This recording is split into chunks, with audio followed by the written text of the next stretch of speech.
Salamat! Time check. 5 a.m. Pwede na hayaga. Banak girl. Lamon pa more. Ato kog bukid. Baklay.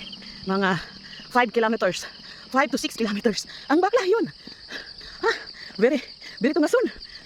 Tungason kaya. Baklay lang. Tabok ta kay. Di koon. Hangak. Pero magkaon na ikaw. Lagi hangak. Ganun na. Okay, right. Ma-enjoy man ka sa palibot sa imong gilakan. Masakit unta ko. Di lang sabay mag-exercise ng pagsakay, di ba? Pagbukid kay. Magguna ko dito. Mangguna ta girl.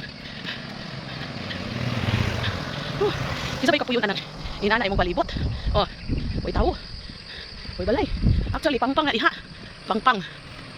Very lawom. Bukad-bukad atong ilong. May gani kay ilong. No.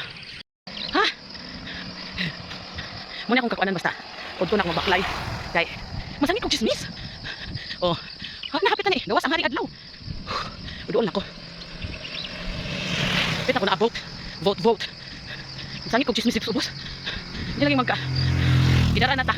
Nya. Mudaganay patag kagawan. Okay. Mudaganay tag kapitan. Di masangit kitang chismis. Sama na. Di ba? So ako gilag baklay no. Kay dagan ang hunong nako. Masakyan ko. Nabay mag-exercise nga. Wag sakay. Hala, may kahoy. Sama na dito muna di. Isa. Labas ang hininga. Na may shortcut diri. May shortcut ako. Namis binto dito. Pero kumagi. Kay dungan na may kabuk. Saan ka walking po dito? May walking dito. Pero kumagi. Okay. Sa tuhan. Doon naman ko. Bye.